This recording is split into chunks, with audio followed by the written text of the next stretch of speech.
Milani got up, stumbled, and straightened herself.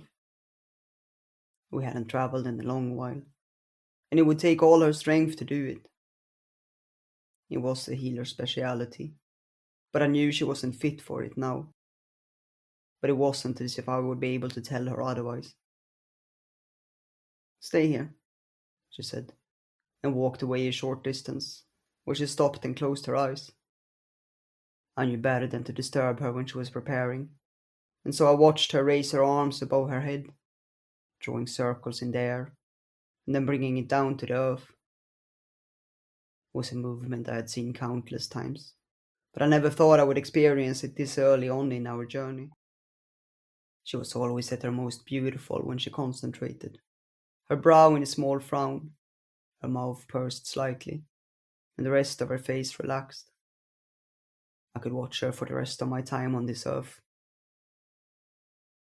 She let her arms fall to the side, opened her eyes and turned to me. I barely had time to turn my gaze away, and she caught it, and to my surprise, held it. What is it? She asked. Nothing, I murmured and broke it. She glanced at me curiously, but didn't say anything more about it as she walked up to me. We're ready. I got up, and she took hold of the sleeve of my jacket. I closed my eyes, preparing for what would come, when she suddenly dropped it. Something's wrong, she whispered. I opened my eyes. She was standing with her hand to her mouth, fidgeting with her lips as she always did when she was unsure of something. What's wrong? I asked. I don't know.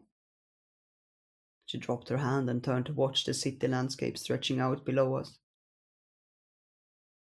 Something isn't right. We can't travel? We can, but there is something else. I waited for her.